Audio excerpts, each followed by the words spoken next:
வார்த்தை.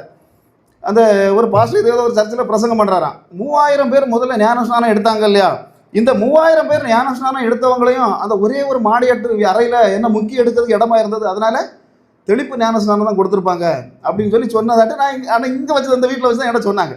உண்மையை சொல்கிறேம்மா, அதாவது அந்த இடத்துல அந்த வீட்டில் வச்சு தான் ஞானஸ்நானம் கொடுத்தாங்கிறது அங்கே பேரில் எழுதப்படலை இல்லையா? அதுக்கு பக்கத்தில் எது இருந்ததுன்னா பெதஸ்தா குளம் எங்கே இருந்தது? அது பக்கத்தில். அதில் தான் 38 வருஷமாட்டு ஒருத்தன் பாடுபட்டுட்டு அதிலே கிடந்தான். அவனுக்கும் அந்த குளத்துக்கு அந்த தூரம் கட்டி பார்த்தா இதுக்கும் அந்த குளத்துக்கு தூரம் தான் எவ்வளோ இருந்தது?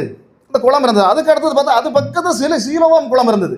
சீலோவாம் குளத்தில் தான் ஆண்டவர் நினைத்தார், குருடனுக்கு கண்ணை இப்போ கழுவினி விடுதலை அப்படின்னு சொன்னார். அந்த குளம் அது பக்கத்தில். அதுபோல் இயேசு கிறிஸ்து ஞானஸ்நானம் எடுத்த அந்த யோர்தான் நதியும் அந்த வடக்கு பக்கத்தில் தான் இருந்தது. அப்போ இவ்வளவு காரியங்கள், இன்னும் எத்தனை ஆயிரம் குளங்கள் அங்கே இருந்ததுன்னு தெரியாது.